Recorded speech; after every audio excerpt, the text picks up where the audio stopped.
오늘 성경 말씀은 우리가 잘 아는 말씀입니다. 태어나면서부터 맹인이었던 사람을 예수님께서 실로암 연못에서 눈을 씻게 하셔서 치유하신 기적입니다. 우리가 너무 많이 듣고 많이 읽고 잘 알기 때문에 또 맹인이 치유된 사건에만 관심을 가지기 때문에 태어날 때부터 맹인으로 태어난 것이 얼마나 고통스러운 일인지에 대해서 무감각할 수가 있습니다. 부모가 아기를 낳았는데 눈을 뜨지 못합니다. 또는 눈에 초점이 없습니다. 앞을 보지 못합니다. 부모가 대성통곡하지 않겠습니까? 부모의 마음이 미어질 것입니다. 내가 뭘 잘못했지? 그런 생각이 들 것입니다. 하나님을 믿는 사람이라면 더욱더 하나님, 내가 하나님께 무슨 죄를 지었습니까? 왜 내 아기를 이렇게 태어나게 하셨습니까? 하나님을 원망도 하고 자괴감에 빠지기도 하고 심지어 실족해서 하나님을 떠나는 경우도 있을 것입니다. 그런데 그 고통은 태어날 때만 끝나는 것이 아닙니다. 아이가 자라면서 부모의 마음은 더 미워집니다. 앞을 보지 못하니까 정상적인 교육을 받을 수가 없습니다. 요즘처럼 점자가 있는 것도 아니고 음성으로 들려주는 교재가 있는 것도 아니고 시각장애인을 위한 학교가 있는 것도 아니고 정상적인 생활을 전혀 할 수 없는 상황이니까 예수님 당시에는 맹인이 제대로 사회에서 살아갈 수가 없었습니다. 구걸해서 살 수밖에 없었죠. 사람들의 비웃음을 받고 이리저리 부딪히고 쓰러지고 넘어지고 맹인으로 자라는 아이의 고통도 이루 말할 수 없지만 그 부모의 마음은 찢어지듯이 아팠을 것입니다. 부모도 내가 하나님께 무슨 죄를 지었기에 내 아이가 맹인으로 태어났나 그렇게 생각하는데 주변 사람의 인식은 어떻겠습니까? 부모가 죄를 지었구나. 그 아기가 죄를 안고 태어났구나. 그렇게 생각했습니다. 제자들이 예수님께 예수님, 이 아이가 맹인으로 태어난 것이 자기 부모의 죄입니까? 자기 죄입니까? 그렇게 질문한 것으로 보아도 제자들뿐 아니라 당시의 모든 사람이 죄 때문에 그렇게 된 것이라고 생각하고 있었습니다. 죄 때문에 장애를 가지고 태어났다고 하는 주변 사람의 인식을 받으면서 살아가는 것이 얼마나 비참하고 고통스럽겠습니까?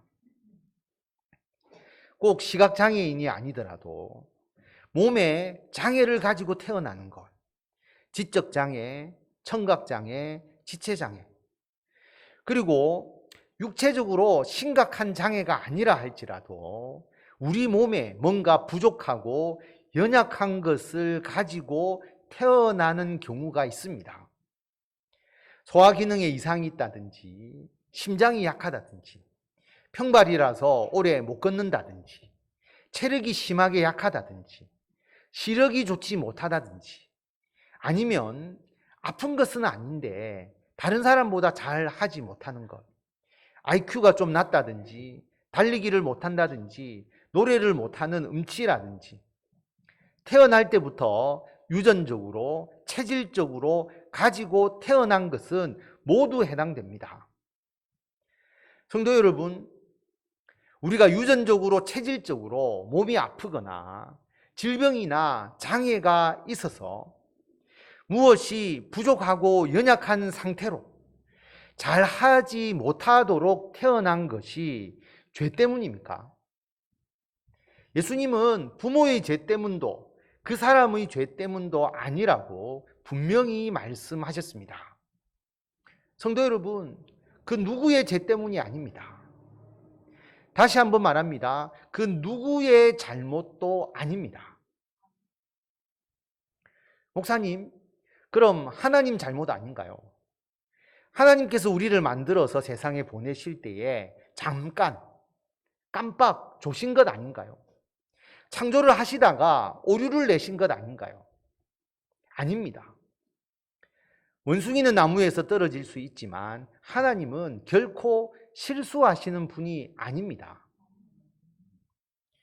그러면 오늘 말씀에서 예수님께서는 왜 이 아이가 맹인으로 태어났다라고 말씀을 하셨습니까? 우리에게 아프거나 장애가 있거나 연약하거나 부족하거나 상대적으로 모자라는 부분이 왜 있다고 생각을 하십니까? 요한복음 9장 3절 오늘 말씀을 보면 예수님께서 이 사람이나 그 부모의 죄로 인한 것이 아니라 그에게서 하나님이 하시는 일을 나타내고자 하심이라. 여러분, 하나님의 하시는 일을 나타내고자 하심입니다. 누구의 죄도, 누구의 잘못도 아니고 하나님께서 하시는 일을 나타내기 위해서 하나님께서 의도적으로 그렇게 하신 것입니다. 우리는 모든 것이 완벽한 몸을 원합니다. 그리고 무엇 하나도 부족하지 않는 완벽한 삶을 원합니다. 한 군데도 아프지 않고 외모도 멋있고 성격도 좋고 공부도 잘하고 똑똑하고 돈도 잘 버는 명석함과 결단력도 있고 사회에서 높은 지위에 올라가는 지도력도 있고, 그렇다면 우리는 모두 똑같이 공장에서 찍어내는 로봇과 같습니다. 최고급 모델로 똑같이 만들어져 나올 것입니다. 그런데 여러분, 하나님은 우리를 이렇게 만들지 않으셨습니다. 우리에게 몸이 아프거나 질병과 장애를 가지거나 부족하고 약한 부분이 있도록 만드셔서 태어나게 하십니다. 왜 그렇게 하십니까? 하나님께서 그 약한 부분을 통해서 일하시기 위해서입니다. 고린도후서 12장 10절에 보면 그러므로 내가 그리스도를 위하여 약한 것들과 능욕과 궁핍과 박해와 곤고를 기뻐하노니 이는 내가 약한 그때에 강함이라. 사도 바울에게서도 육체의 가시라고 표현을 했으니까 몸에 무엇인가 아프고 힘들고 부족하고 연약한 것이 있었습니다. 그것을 치유해 주시기를 사도 바울은 하나님께 간구했지만 하나님은 고쳐주시지 않았습니다. 왜냐하면 하나님께서 그것을 통해서 일하시기 때문입니다. 약한 것을 통해서 하나님께서 역사하시기 때문에 약한 것이 오히려 더 강해집니다.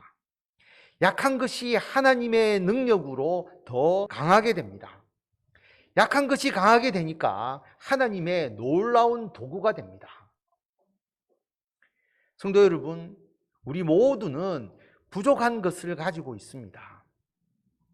태어날 때부터 우리가 가지고 나온 것이라면 그것은 하나님께서 우리에게 주신 것입니다. 그러므로 우리가 태어날 때부터 가지고 태어난 부족하고 연약한 것 때문에 실망하거나 낙담하지 마십시오. 왜 나에게 유전적 질병이 있느냐? 왜 나는 이것을 다른 사람보다 못할까? 여러분, 이것을 낙담하거나 실망하면 그냥 나의 약점에 불과합니다. 그런데 이것을 통해서 하나님께서 역사하심을 믿고 나의 약함을 감당하고 활용하면 그 약함은 예수 그리스도의 능력이 됩니다.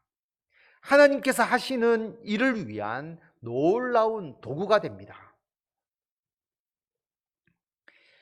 여러분이 잘 아시는 닉 부이치치, 독실한 목회자인 아버지와 어머니 사이에 장남으로 태어났습니다. 그런데 태어날 때부터 팔과 다리가 없었습니다. 여러분, 그 아이가 태어날 때 부모님이 큰 충격을 받았습니다. 부모님이 닉 부이치치를 사랑하고 돌보아 주셨지만 호주에서는 지체장애인이 공립학교를 다닐 수 없었기 때문에 학교 생활을 할 수가 없었습니다. 나중에 법이 바뀌어서 이 닉 부이치치가 호주에서 공립학교를 다닌 첫 번째 지체장애 학생이 되었습니다. 학교 생활이 쉬웠겠습니까? 학교에서 따돌림을 당하게 되고 심한 우울증에 빠지게 되고 8살 때부터 자살을 생각하게 되었다고 합니다. 닉 부이치치는 하나님께 자신의 팔과 다리가 생겨나게 해달라고 간절히 기도했습니다. 그런데 닉 부이치치가 15살이 되던 해에 하나님을 인격적으로 만나게 됩니다. 그리고 이것을 깨닫게 됩니다. 자기 몸에 대해서 장애라고 여기는 것이 편견이고 차별이고 자신의 이 몸을 통해서 많은 사람에게 하나님을 전할 수 있다는 것입니다. 닉 부이치치가 팔과 다리가 없는 자신의 몸이 장애가 아니라 하나님의 도구임을 깨닫게 되는 순간 삶이 180도로 바뀌게 됩니다. 팔과 다리도 없지만 스케이트보드를 타면서 움직이고 수영도 하고 그 조그만 발가락으로 타이핑을 치면서 글을 쓰면서 예수님을 믿는 복음을 전합니다. 키가 1m가 되지 않습니다. 99cm거든요. 전 세계를 다니며 희망을 주고 하나님을 전하는 목사, 복음 전도자가 되었습니다. 사람들이 닉 부이치치의 모습만 보아도 한번 끌어안기만 해도 자신이 가졌던 마음의 질병, 열등감, 세상에 대한 비관, 그 모든 것을 위로받고 치유받습니다. 자신의 삶을 비관해온 사람들이 닉 부이치치의 몸 상태를 보고서는 자신의 몸이 그래도 이보다 더 나쁘지 않다는 것을 깨닫고 저 사람보다 내 삶의 조건이 더 나쁘지 않다는 것을 깨닫기 때문입니다. 성도 여러분, 닉 부이치치가 자신의 몸에 대해서 비관하면서 방황하며 살았다면 그의 몸은 그냥 장애이고 약점입니다. 그의 얼굴 표정은 어둡고 그의 삶은 비참했을 것입니다. 그런데 닉 부이치치가 그 몸이 하나님께서 쓰시는 도구라고 여기는 순간 하나님께서 역사하시는 자신만의 강점이 되었습니다. 그 강점을 가지고 있으니까 얼굴에는 미소와 기쁨과 감사가 넘쳐나고 행복이 있는 삶이 되며 많은 사람에게 감사와 행복과 예수님을 믿고 구원을 얻는 복음을 전파하게 됩니다. 닉 부이치치의 몸은 하나님의 실수가 아니라 하나님께서 크게 쓰시기 위한 하나님의 도구입니다. 우리들도 마찬가지입니다. 태어날 때부터 우리가 가지고 태어나는 것은 100% 하나님의 뜻이고 도구입니다. 장애라 여기지 마시고 부족하고 연약한 것이라고 비관하지 마시고 감사하시고 오히려 그것을 통해서 어떻게 하나님의 영광을 드러낼 것인지를 기도하시기 바랍니다. 그리고 그것을 하나님의 영광을 위해서 사용하십시오. 약한 것을 오히려 자랑하십시오.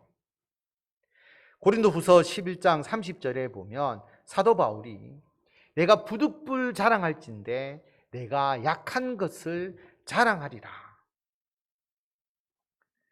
이것은 우리가 후천적으로 생긴 일에도 똑같이 적용됩니다. 우리는 우리들의 인생이 모두 형통하고 잘되고 성공하기만을 바랍니다.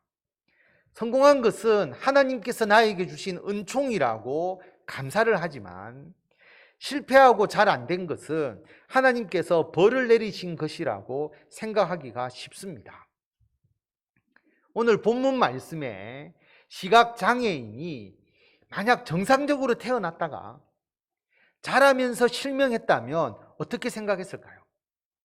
본인은 물론이고 당시 사람들과 제자들 똑같이 그 사람의 죄나 부모의 죄 때문에 그런 일이 일어났다고 생각했을 것입니다. 여러분은 어떻게 생각하십니까? 물론 후천적으로 일어나는 일은 잘 분별해야 합니다. 우리의 죄 때문에 일어나는 질병도 있습니다. 사탄의 시험 때문에 일어나는 일도 있습니다. 하나님께서 우리를 연단하시기 위한 일도 있습니다. 후천적으로 일어나는 일은 굉장히 복잡하고 다양하기 때문에 우리가 잘 분별해야 합니다. 후천적으로 일어나는 부분에 대해서는 다음 주에 제가 상세하게 다시 한번 말씀을 전할 것입니다. 그런데 여러분, 선천적으로 가지고 태어난 것은 간단하고 명확합니다. 하나님께서 하나님의 일을 하시기 위해서입니다. 이종락 1954년 8월 경남 거창에서 태어난 분입니다. 청년 때 경남 거창의 나이트클럽에서 남인수 모창 가수로 활동했습니다. 인기가 많아지니까 여성들과 스캔들이 생기고 문제가 될 것 같으니까 서울로 피신을 합니다. 공장에 취직을 했는데 워낙 술을 좋아해서 술을 하루도 거르는 날이 없으니까 계속 술 때문에 문제를 일으킵니다.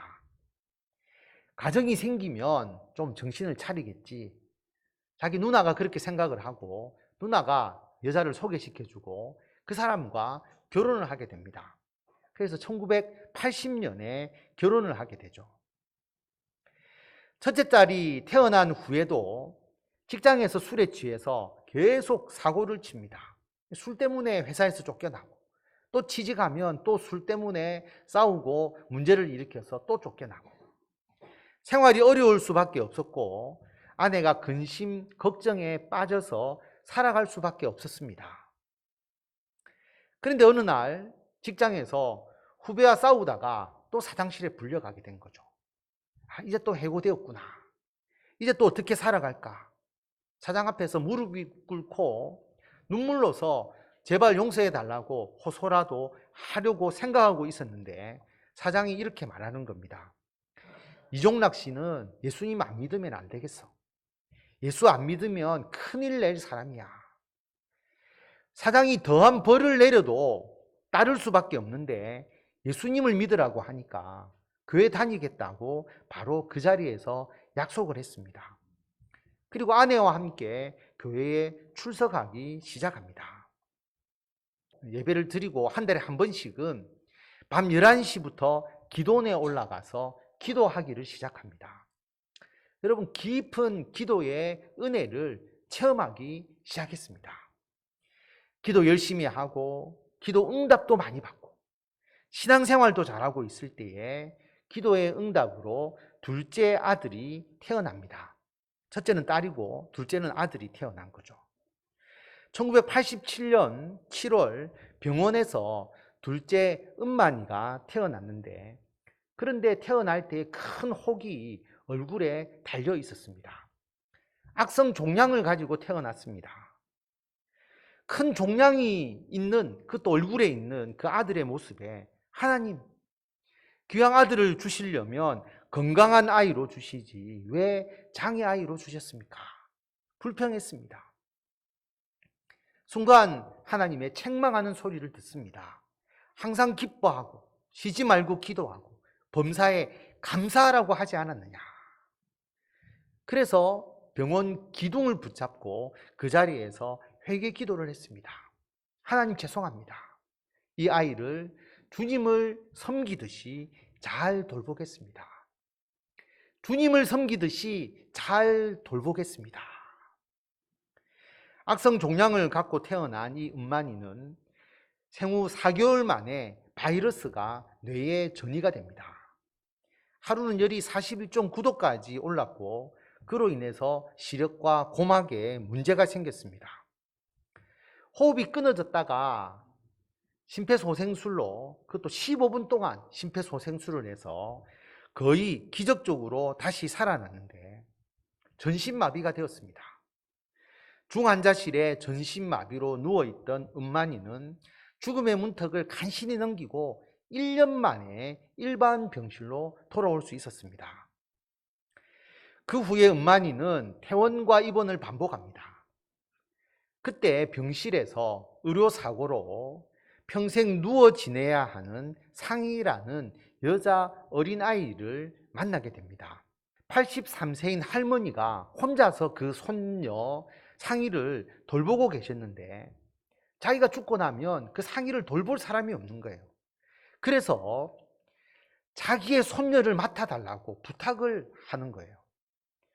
엄마니도 키우기 어려운데 당연히 장애인 아이를 더 키울 능력이 안 되는 겁니다. 그래서 당연히 거절하려고 하는데 그 할머니가 대뜸 제 손녀를 돌봐주면 제가 당신이 믿는 예수님을 믿겠습니다. 그렇게 말합니다. 그 말을 듣자 거절할 수가 없었다고 합니다. 2개월 동안 기도하고 준비한 끝에 그 상의를 집에 데려옵니다.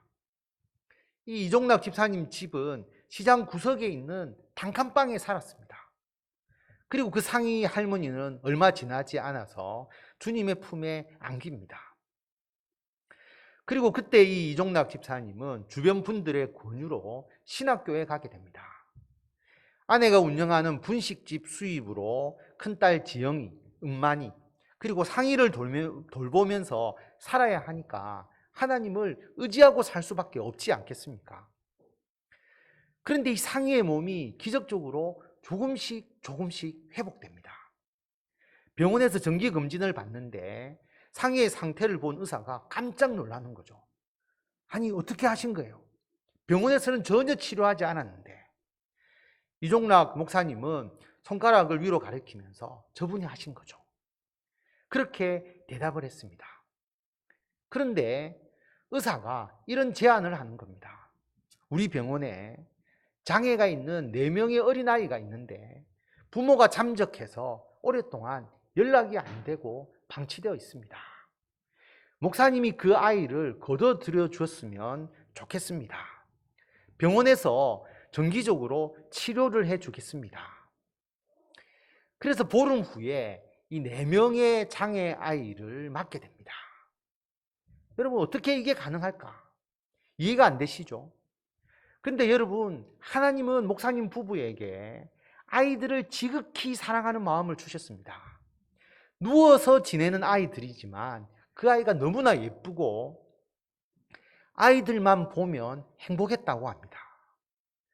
좁은 방에 누워있는 6명의 장애인 아이들을 돌보는 것은 인간의 생각으로는 할 수 없는 것이었지만 오로지 하나님께서 하나님의 방법으로 아이를 돌보게 하셨습니다. 물질이 부족해서 가난한 생활을 이어갔지만 크게 불편한 적은 없었다고 합니다. 아이들을 굶긴 적은 하루에 한 끼도 단 한 번도 없었다고 합니다. 하루하루가 감사했습니다. 하나님께서 목사님 집에 꾸준하게 필요한 것을 공급해 주셨습니다. 달동네에서 장애인 아이들을 친자식처럼 키운다는 소문이 나게 됩니다. 그러니까 봉사자들이 1명씩, 2명씩 생기게 됩니다. 한 사회복지사가 KBS 프로그램 사랑의 리퀘스트에 목사님 집 사연을 신청해서 방송에 나오니까 많은 분들이 후원해 주시기를 시작합니다. 그 도움으로 서울 남곡동으로 이사를 해서 2003년 3월에 이사한 집에서 주사랑 공동체의 집 가정교회를 세웁니다. 그러니까 장애로 인해서 가정에서 돌볼 수 없거나 병원에서도 감당하기 힘든 아이들이 한두 명씩 주사랑 공동체 교회 장애인 생활 공동체로 모이기 시작했습니다. 그러는 때에 2007년 4월 꽃샘 추위가 있던 새벽 3시경에 한 아빠에게서 전화 한 통이 걸려옵니다. 목사님, 죄송합니다. 아기를 교회 앞에 데려다 놓았습니다. 굴비 상자에 담긴 다운 증후군 장애가 있는 여자아이였습니다. 여러분, 굴비 상자라서 생선 냄새가 나잖아요. 그래서 고양이가 발톱으로 생선 그 상자를 얼마나 핥히었든지 조금만 늦었다면 큰일 날 뻔했다고 합니다. 그 아이를 보고 목사님과 사모님은 목 놓아 울면서 기도했다고 합니다. 그 후부터 옆집 주차장, 공중전화 박스, 공원 입구 등에서 장애 아기들이 발견되기 시작합니다. 장애 아이를 교회 옆에 버리고 그냥 가는 거예요. 날씨가 추운데 이런 식으로 아이가 버려지면 자칫 대문 밖에서 아이들이 사체로 발견될 수 있겠구나. 그러는 중에 어느 날 국민일보를 보다가 체코의 베이비 박스 기사를 보게 됩니다. 그래서 목사님께서 베이비 박스를 디자인해서 직접 만듭니다. 아무데나 아이들 버리지 말고 오히려 밤중에라도 이 베이비 박스에 아이를 넣어두면 보온이 되기 때문에 아이가 견딜 수 있고, 그리고 벨을 눌러서 아이가 맡겨졌다는 걸 신호할 수 있도록 그 장치를 만든 거죠. 공기도 통하게 하고. 여러분, 이 베이비 박스 위에 성구가 보이십니까? 시편 27편 10편 말씀인데요. 내 부모는 나를 버렸으나 여호와는 나를 영접하시리다. 2010년 3월 탯줄이 그대로 있는 아기가 베이비 박스에 처음 들어옵니다. 하나님께서 이 세상 죄악의 물에 떠내려오는 아이를 모세처럼 베이비 박스에 건지셨습니다. 오늘부터 이 아이의 이름은 모세입니다. 그래서 첫 아이 모세가 베이비 박스로 들어와서 생명을 얻게 됩니다. 첫 아이 모세를 만난 며칠 후에 다운 증후군 장애 아이가 또 보호가 되었습니다. 이 베이비 박스가 위기 임신으로 태어난 아기들, 장애 아기들을 보호한다는 소문이 나기 시작하니까 당시에 월 2명에서 3명 정도의 아기가 보호가 되었습니다. 한국형 베이비 박스의 시작입니다. 목사님은 단지 아이를 보호하는 데 그치지 않고 아이 부모를 반드시 찾아내어서 그 아이 부모와 만나서 상담을 하고, 지금은 키울 수 없어서 임시로 우리가 아이를 맡아주지만 그동안 아이를 위해서 기도하라. 그래서 영접 기도를 하게 하고, 그리고 형편이 되어지면 아이를 다시 맡아서 키울 수 있도록 그렇게 상담하고 그렇게 인도하고 있습니다. 양육 환경이 어렵다면 상황에 따라서 일정 기간 경제적 지원을 합니다.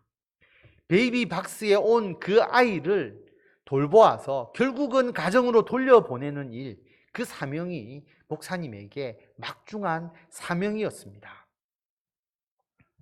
2009년 12월 베이비 박스가 설치된 후에 하나님의 은혜로 금년 3월까지 약 11년 동안 이 베이비 박스가 운영되었는데 보호된 아이의 수가 1853명입니다.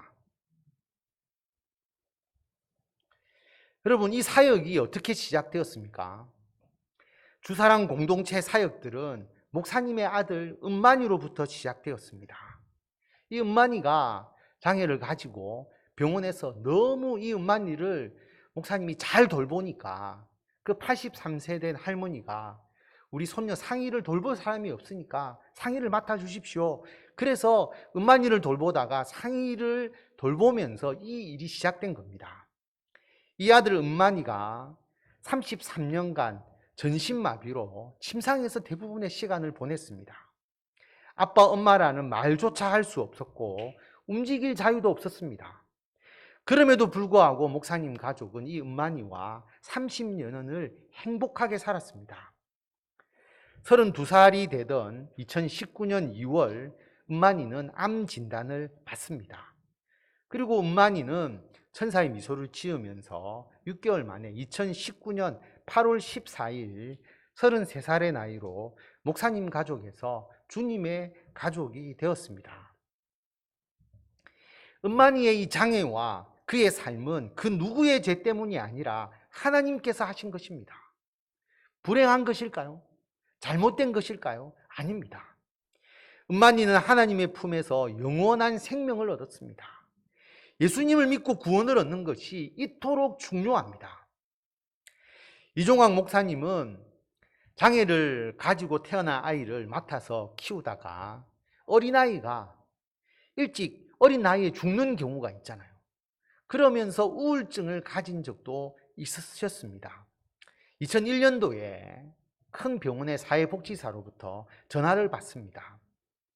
14살짜리 중학생이 복잡한 가정사 때문에 가출했다가 임신을 해서 출산을 했는데 임신 중에 여러 가지 약물을 먹다 보니까 아이가 문해증으로 태어났습니다.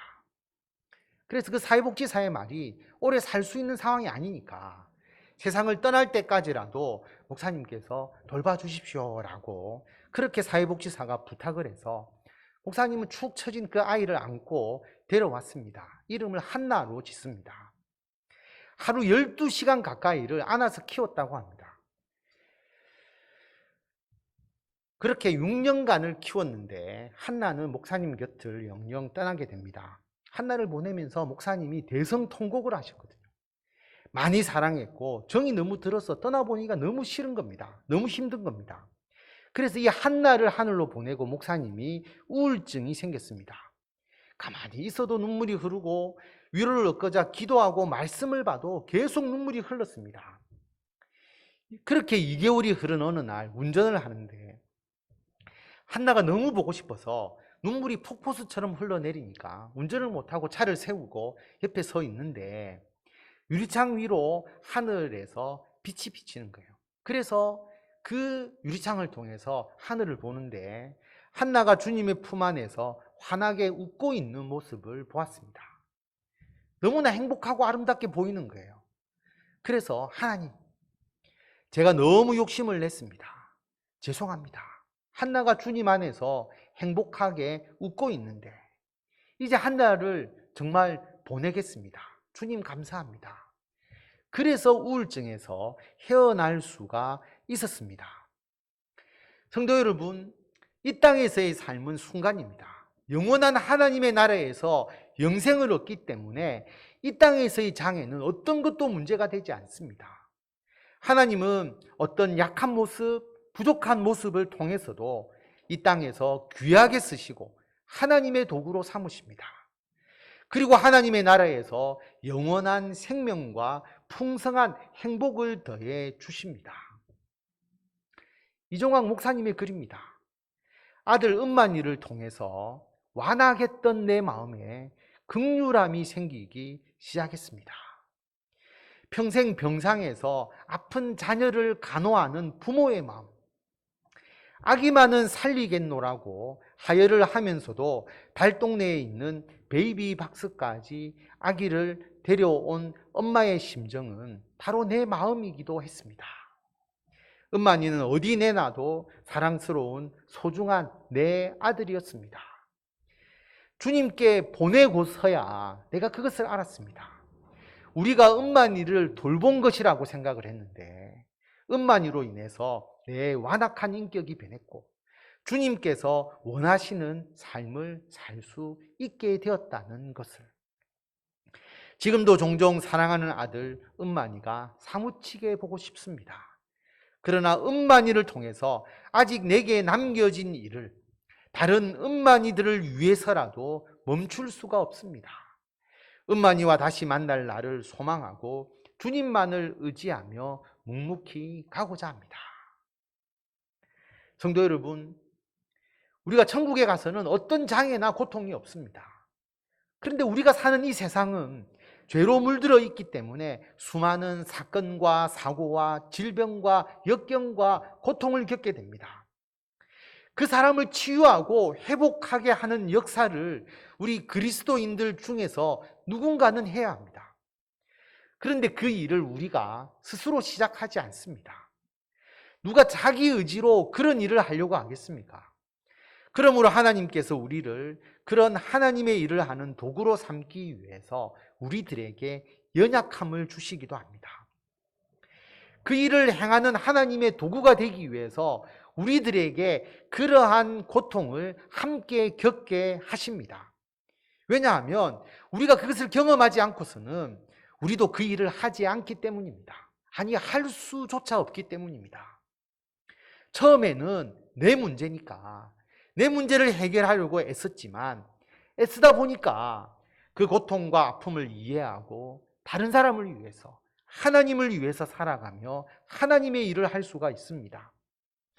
우리가 태어날 때부터 가진 약한 것은 그것을 통해서 강하게 하시는 하나님의 역사를 체험해서 세상에 알리고 약하고 부족한 많은 사람들을 위로하고 돌보기 위한 것입니다.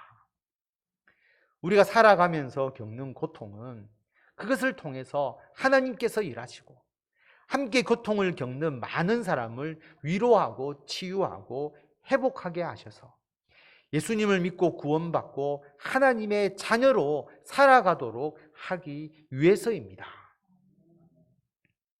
로마서 14장 8절 말씀을 보면 우리가 살아도 주를 위하여 살고 죽어도 주를 위하여 죽나니 그러므로 사나 죽으나 우리가 주의 것이로다. 살아도 죽어도 주의 것입니다. 건강해도 아파도 주의 것입니다.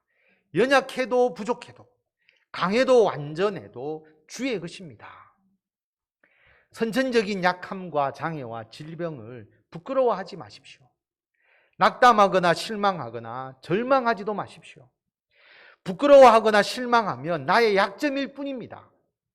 선천적으로 약함과 장애와 질병을 주신 하나님께 감사하십시오. 하나님께서 나의 약함과 장애와 질병과 부족함을 통해서 역사하셔서 하나님께서 하시는 일을 나타내십니다. 약함이 강함이 됩니다. 함께 고통을 겪는 수많은 사람들을 위로하고 돌보게 됩니다. 예수 그리스도를 믿고 구원 얻음을 전하게 됩니다. 연약한 육체가 강건해지고 하나님의 놀라운 도구로 쓰임을 받게 됩니다.